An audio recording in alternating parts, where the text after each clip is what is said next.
Multiversix, fondé en 2017 sous le nom d'Elrond, a opéré un changement de nom en 2022 pour mieux refléter sa philosophie de simplicité. Désormais, tous leurs produits portent la marque du X à l'instar du I d'Apple, facilitant ainsi leur identification. Parmi ces produits, on trouve X-Money, X-Exchange et bien d'autres, mais venons à l'essentiel, qu'est-ce que Multiversix ? Multiversix est une blockchain de Layer 1 open source qui vise à créer une plateforme hautement évolutive et sécurisée pour les applications décentralisées. L'un de ses objectifs vise à résoudre au mieux le trilemme de la blockchain, conceptualisé par Vitalik Buterin, le cofondateur d'Ethereum. Ce trilemme montre qu'une blockchain ne peut pas être à la fois décentralisée, sécurisée et scalable. Et c'est ce que Multiversix ambitionne de résoudre en s'appuyant sur des technologies innovantes que nous détaillerons plus tard. L'ambition de Multiversix est donc de devenir l'une des blockchains les plus performantes, mais aussi d'atteindre plus d'1 milliard d'utilisateurs dans le monde. Pour y parvenir, il combine technologie et simplicité d'utilisation, avec pour objectif final que l'utilisateur ne s'aperçoive même pas de l'utilisation de la blockchain. En effet, selon vous, pourquoi les gens utilisent Google ou Windows ? Tout simplement parce que ces plateformes sont très intuitives et faciles à utiliser. Multiversix a saisi cette importance de la simplicité d'utilisation, car bien que la technologie soit essentielle, la plupart des gens se soucient davantage de la simplicité d'utilisation que des détails techniques, parce que la plupart des gens ne veulent pas se prendre la tête. C'est pourquoi des applications comme WeChat ont connu de tels succès, car elles regroupent tout ce dont les utilisateurs ont besoin dans une interface simple. C'est là qu'entre en jeu Xportal, la super application de Multiversix qui aspire à devenir le WeChat européen, et leur application vise à fournir une solution tout en un. Cela inclut une gestion complète de nos besoins, comprenant compte bancaire, avec IBAN officiel et régulé par des banques centrales, le tout sans obligation de passer par la crypto-monnaie et en restant dans des monnaies traditionnelles comme l'euro ou le dollar. Mais Xportal ne s'arrête pas là, car il propose également des cartes bancaires avec cashback, un wallet crypto décentralisé, l'accès aux NFT et la possibilité d'échanger simplement des crypto-monnaies. De plus, il est aussi possible d'envoyer des messages. Bientôt, nous pourrons avoir également un assistant vocal boosté par l'IA, gérer ses réseaux sociaux ou même les jeux vidéo et bien d'autres choses. Et comparé à d'autres applications comme Binance, où il faut faire attention au réseau et à l'adresse crypto lors de l'envoi d'argent, ce qui peut faire peur à la plupart des gens ne s'y connaissant pas dans le domaine des crypto-monnaies, Xportal, lui, simplifie grandement ce processus. Par exemple, il permet d'envoyer de l'argent via un simple pseudo, un code QR ou encore un numéro de téléphone à la manière de PayPal. Cette facilité d'utilisation rend Xportal accessible à la majorité des gens, contrairement à d'autres solutions plus complexes qui peuvent intimider les utilisateurs. De plus, ils sont négatifs en carbone et c'est un excellent point, surtout compte tenu de la situation actuelle. Il n'y a donc aucune excuse valable pour les pseudo-élites qui nous gouvernent et qui critiquent notamment le Bitcoin pour sa soi-disant pollution, alors que le réseau du Bitcoin consomme plus de 2 fois moins d'électricité que les systèmes financiers traditionnels, sans même prendre en compte le financement des énergies fossiles de ce dernier. Aussi, 54% de l'énergie utilisée par le Bitcoin provient de ressources renouvelables. Il convient également de noter que la majeure partie de cette énergie est issue de sources qui seraient autrement gaspillées, car nous ne disposons pas encore de moyens efficaces de stockage d'énergie à grande échelle. Ainsi, le Bitcoin utilise ces surplus énergétiques qui seraient autrement perdus.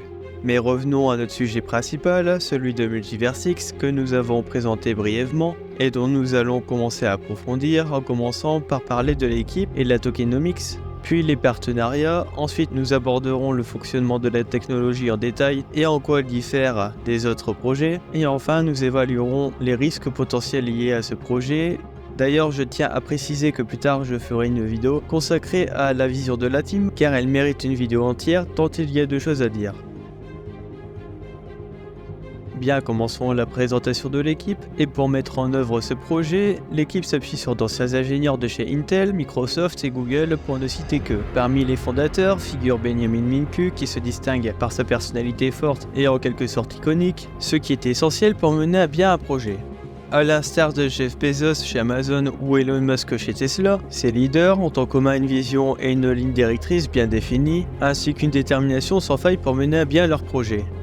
En ce qui concerne la tokenomics, elle est très bonne, en effet avec une supply maximale de 31 millions de tokens, et pour remettre cela en perspective, comparons cela aux 21 millions de bitcoin, ce qui est très peu. En effet, nous sommes bien loin du dollar qui n'a aucune limite et qui a perdu plus de 98% de sa valeur depuis 1913, et qui continue de perdre en valeur année après année grâce à la magie de l'inflation. Et cela vaut aussi pour l'euro qui perd de sa valeur avec le temps. Ensuite, en ce qui concerne les tokens, 66% des EGLD, la crypto de Multiversix, sont épargnés, ce qui est un gage de confiance envers le projet de la part des investisseurs. De plus, les frais de la blockchain sont négligeables, s'élevant à seulement 0,002 $, ce qui est un avantage considérable par rapport à d'autres blockchains. Par exemple Ethereum, où les frais peuvent atteindre 5 $ par transaction au moment où je réalise cette vidéo. Et pour comparer avec un réseau plus traditionnel comme Visa, où les frais sont exprimés en pourcentage, ici 0,3% de la somme, c'est-à-dire que pour une dépense de 1000 €, cela entraînera 3 € de frais, si le commerçant et le client n'ont pas la même banque. En revanche, pour Multiversix, les frais sont toujours d'environ 0,002 $, indépendamment du montant de la transaction,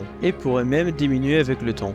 Voilà pour la tokenomics et la petite présentation de l'équipe, et maintenant nous allons à présent explorer les partenariats stratégiques établis par l'équipe, et qui renforcent considérablement l'écosystème de Multiversix. Et commençons par Deutsche Telekom, la plus grande société de télécommunications en Allemagne et en Europe. Représentant près de 250 millions de clients dans le monde, ils ont rejoint Multiversix en tant que validateur, contribuant ainsi à sécuriser le réseau. Actuellement, ils possèdent 7 nœuds, renforçant ainsi l'infrastructure et la sécurité de Multiversix. Mais ce n'est pas tout, car ils ont aussi obtenu un partenariat sérieux avec Google Cloud, qui est d'une importance capitale. En effet, Google Cloud va fournir aux développeurs Web3 de Multiversix les outils nécessaires pour bâtir et déployer des applications robustes et évolutives. Grâce à ce partenariat, Multiversix bénéficie de l'accès à la gamme complète des outils et services de Google Cloud, dont BigQuery. Cette solution permet une analyse approfondie des produits et du comportement des utilisateurs, fournissant ainsi aux développeurs de Multiversix les informations cruciales pour orienter leur développement en fonction des préférences des utilisateurs. Et Google BigQuery, pour ceux qui ne connaissent pas, c'est un entrepôt de données cloud d'entreprise à l'échelle du pétaoctet, et qui offre un modèle de tarification rentable avec paiement à l'utilisation. Et grâce à cela, toute personne disposant d'un compte Google peut accéder aux informations sur le réseau Multiversix, y compris les 100 principaux producteurs de blocs, sans nécessiter de logiciels spécialisés ni attendre la synchronisation du registre. En plus de leur contribution technologique, Google Cloud s'engage aussi à soutenir les initiatives de Multiversix en participant à des hackathons et en finançant les développeurs de Multiversix via un programme offrant jusqu'à 200 000 $ de crédit Google Cloud. Multiversix a également été présent auprès de Google au salon Vitex Global à Dubaï, avec plus de 180 000 participants. Cela montre l'engagement de Google envers le projet Multiversix. Ils ont également fait un partenariat avec Tencent Cloud, une branche de Tencent, le géant technologique qui est notamment derrière l'application WeChat et qui détient une part importante dans certaines des plus grosses sociétés de jeux vidéo, telles que Supercell, Riot Games, mais également 85% d'Epic Games, 49% de Roblox. Ils détiennent aussi Discord et leur influence s'étend bien plus loin que le secteur du jeu vidéo. Donc Tencent Cloud s'est tourné vers Multiversix dans le but d'exploiter la blockchain Multiversix et sa suite de produits pour ouvrir de nouvelles voies de création de valeur dans l'univers du Web3 et du Metaverse. Tencent Cloud bénéficiera donc des solutions de Multiversix, et ce qui a attiré Tencent Cloud, c'est que Multiversix a créé une interface en code pour déployer des applications et même des blockchains, mais aussi une passerelle intuitive agissant comme pont entre les mondes et un ensemble d'outils du Metaverse, ce qui va faciliter le développement. Et puis ils ont aussi eu un partenariat avec Amazon Web Services qui apporte son soutien aux constructeurs de l'écosystème Multiversix. Le but est d'accélérer le développement des startups construisant sur le réseau Multiversix. Bien entendu, il y a encore d'autres partenariats qui sont en place, mais pour ne pas nous attarder, il est clair que Multiversix, grâce à sa technologie innovante et ses produits, a su attirer des partenaires de premier plan. Bien, maintenant avant de rentrer dans les détails techniques, nous allons explorer les différents produits proposés par Multiversix.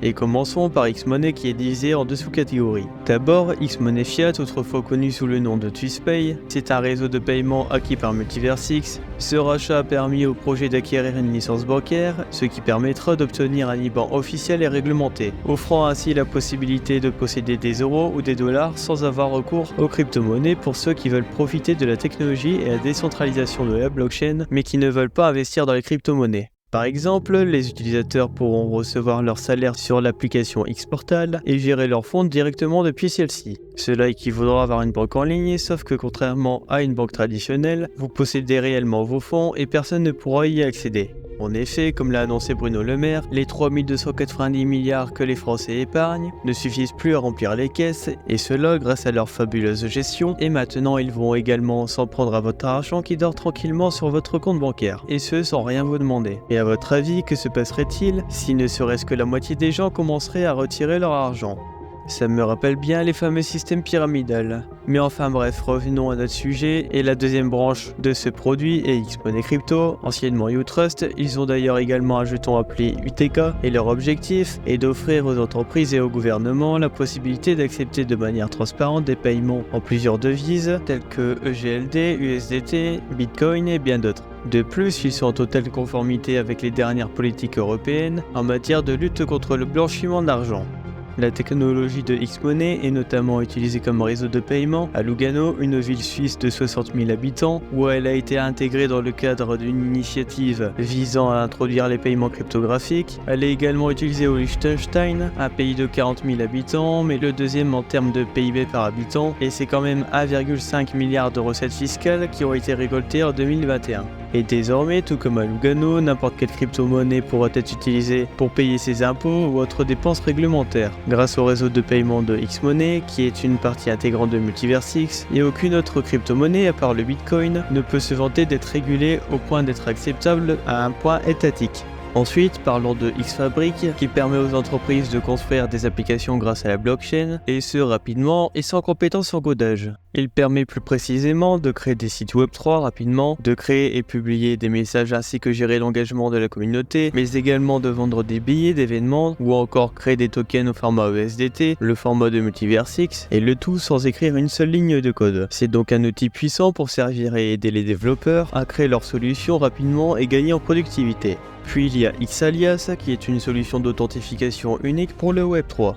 Optimisé par Google Sign-in, il permet notamment aux nouveaux utilisateurs qui ne maîtrisent pas encore les technologies blockchain de créer rapidement et facilement des portefeuilles blockchain sans avoir besoin de phrases de récupération, et donc de commencer immédiatement à interagir avec les applications de Multiversix. Il s'agit d'un portefeuille autodépositaire qui est convertible en un portefeuille Web3 conventionnel à un stade ultérieur. Après, il y a le X-Échange, l'échange de Multiversix qui est relativement simple à utiliser, qui permet également de stacker des crypto-monnaies comme l'UTK via le metastacking, mais encore de recevoir des petites récompenses passives via le metabonding.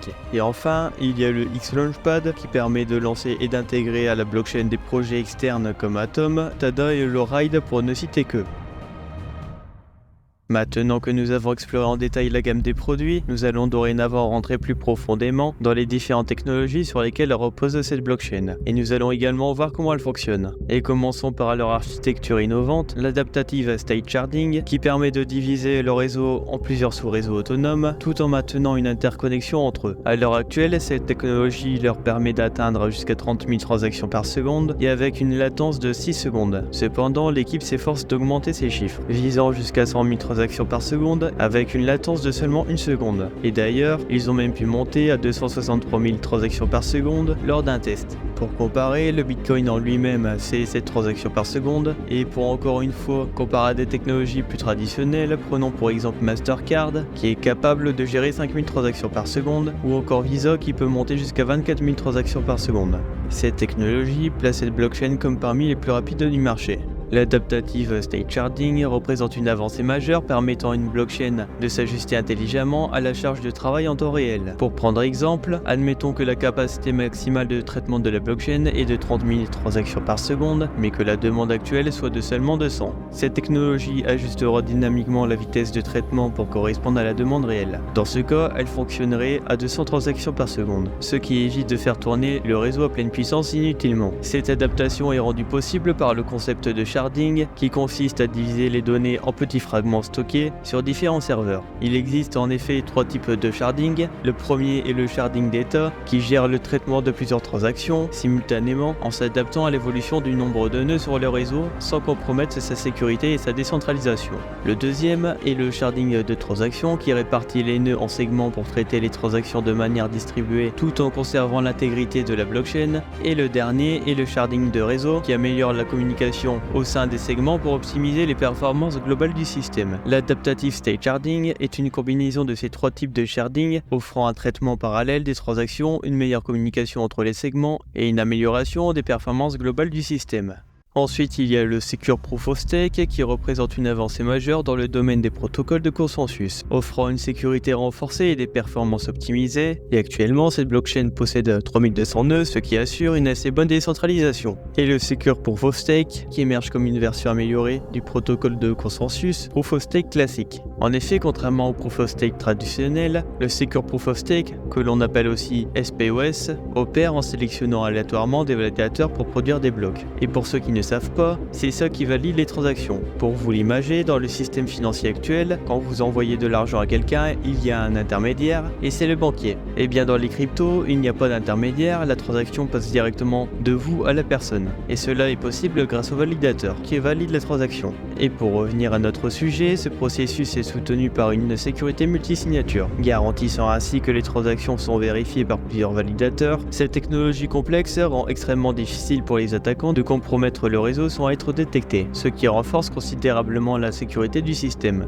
De plus, le SPOS introduit une rotation aléatoire des validateurs, compliquant davantage les attaques de type civil, où un attaquant tente de submerger le réseau en contrôlant plusieurs entités fictives.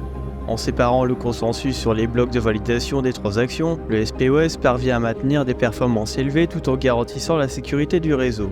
Et les validateurs sont incités à agir de manière honnête grâce à un système de récompenses et de sanctions. En effet, ils se voient attribuer des notes, augmentant ou diminuant ainsi leur probabilité de voir leur nœud être sélectionné. Nous pouvons également parler de la machine virtuelle Multiversix WASM qui représente un pilier essentiel de l'écosystème de développement de Multiversix. Conçue pour exécuter des contrats intelligents sur son réseau blockchain, cette virtuelle machine incarne les principes de rapidité, de sécurité et de flexibilité, offrant ainsi aux développeurs un environnement idéal pour la création et le déploiement de leurs contrats intelligents. Et la virtuelle machine prend en charge l'exécution de contrats intelligents écrits dans divers langages de programmation, à partir du moment où ils peuvent être compilés en bytecode WASM. Le WASM, pour ceux qui ne le savent pas, c'est un format conçu pour être exécuté dans un environnement web. Mais bien que plusieurs langages puissent être utilisés, Multiversix encourage l'utilisation du Rust en fournissant un cadre de développement spécifique. Ce cadre offre aux développeurs la possibilité de produire un code propre et efficace pour leurs contrats intelligents. Et le Rust, c'est un langage de programmation reconnu pour sa rapidité et sa sécurité. Il est largement utilisé dans des domaines où les performances et la sécurité sont des priorités, tels que les systèmes d'exploitation. Et en optant pour Rust, les développeurs peuvent bénéficier d'une plus grande confiance de la robustesse et la fiabilité de leur application sur la plateforme Multiversix. Et pour ceux qui ne savent pas vraiment ce qu'est une machine virtuelle d'une blockchain, il faut voir cela comme un cerveau central sécurisé où les contrats intelligents et autres programmes peuvent être exécutés dans un environnement strictement contrôlé. Cette architecture offre à la fois sécurité et transparence. En effet, l'ensemble des opérations peuvent être consultées par tous les participants, ce qui garantit le respect des règles prédéfinies du protocole. Ce concept renforce la sécurité en réduisant les risques de piratage et de manipulation des données, tout en favorisant la transparence et en rendant les transactions visibles à tous les utilisateurs. De plus, cette approche permet une évolutivité sans compromettre l'intégrité du système, puisque de nouveaux programmes et fonctionnalités peuvent être ajoutés sans altérer sa robustesse ou sa sûreté. D'ailleurs, pour optimiser la durée de la vidéo, j'ai choisi de ne présenter que les points les plus importants et qui sont déjà intégrés dans la blockchain. Dans la prochaine vidéo, je vais aborder les développements à venir, tels que les sovereign shards, ainsi que la Trust Machine qui est destinée à authentifier les vidéos afin de distinguer celles générées par une intelligence artificielle de celles qui sont authentiques, ce qui va être un enjeu majeur avec la démocratisation de l'IA. Mais comme vous pouvez le constater, la blockchain de Multiversix repose sur des technologies robustes et continue d'innover pour se démarquer des autres projets. Maintenant que nous avons passé en revue les qualités de Multiversix, nous allons aborder les points négatifs ainsi que les risques à prendre en compte. Et débutons par la concurrence, car malgré la technologie de pointe de Multiversix, il existe une forte concurrence dans les Layer 1, tels qu'Ethereum, Avalanche, Solana, etc. Cette concurrence peut potentiellement obscurcir la visibilité de Multiversix, constituant ainsi un risque pour le projet. En effet, bien que la technologie de Multiversix soit solide, son manque de visibilité reste un défi, notamment à l'échelle mondiale. Car actuellement, la communauté de Multiversix est principalement axée en France et en Roumanie. Et bien qu'elle ait entrepris des démarches pour gagner en notoriété, notamment en Corée du Sud, ce qui semble bien marcher là-bas, mais il est crucial de noter que le succès d'un projet dépend souvent de sa capacité à attirer une large base d'utilisateurs. Et dans cette optique, il est impératif pour Multiversix de profiter du prochain bull run pour attirer des nouveaux utilisateurs. Car même si la technologie est excellente, le projet ne pourra pas marcher s'il n'y a pas suffisamment d'utilisateurs, car malheureusement la plupart des gens se désintéressent des fondamentaux technologiques au profit des projets les plus médiatisés, et ce même s'ils ne reposent pas sur de bases solides telles que le Dogecoin ou d'autres shitcoins. Mais aussi, il y a un manque de diversité de tokens pris en charge par le wallet et l'échange de Multiversix, et cela constitue un problème car nous ne pouvons garder qu'un nombre limité de tokens. Et le dernier point noir à souligner est le manque de projets externes intéressants construisant autour de Multiversix. Ceci est en partie dû au fait que les développeurs ont tendance à se tourner vers les projets les plus populaires où une communauté est déjà bien établie, et cette communauté, comme dit précédemment, est attirée par les projets les plus médiatisés. En effet, même si l'équipe bosse énormément, en termes d'applications externes, c'est-à-dire en dehors des applications produites par la team, il n'y a pas beaucoup de projets intéressants, à part des projets comme Atom, GX ou Tada pour ne citer que. Il va donc être intéressant de voir comment l'équipe de Multiversix va gérer sa stratégie de communication pour se faire connaître. Et d'ailleurs, ils ont déjà commencé leur campagne de marketing, notamment aux États-Unis, ce qui est une très bonne nouvelle, et ils sont également en train de travailler pour régler le problème du manque de diversité de tokens afin de prendre en charge plus de tokens. Il faut aussi rappeler que le projet est encore récent et que c'est normal qu'il n'y ait pas encore la totalité. Et pour conclure sur une note positive et en prenant un peu de recul, il est indéniable de constater que ces dernières années ont vu une évolution significative pour le projet et que les produits annoncés sont délivrés dans les temps, et il est rare qu'un projet évolue autant dans une période baissière. Cette capacité à se développer, même lorsque les circonstances sont défavorables, inspire confiance quant à la solidité du projet. Il sera donc intéressant de continuer à suivre l'évolution du projet. Et sur cette note, je termine ma première vidéo, donc si vous avez des critiques constructives pour m'aider à m'améliorer, n'hésitez pas à les partager. Et je vous remercie pour votre attention, pour ceux qui sont encore là, et je vous dis à bientôt.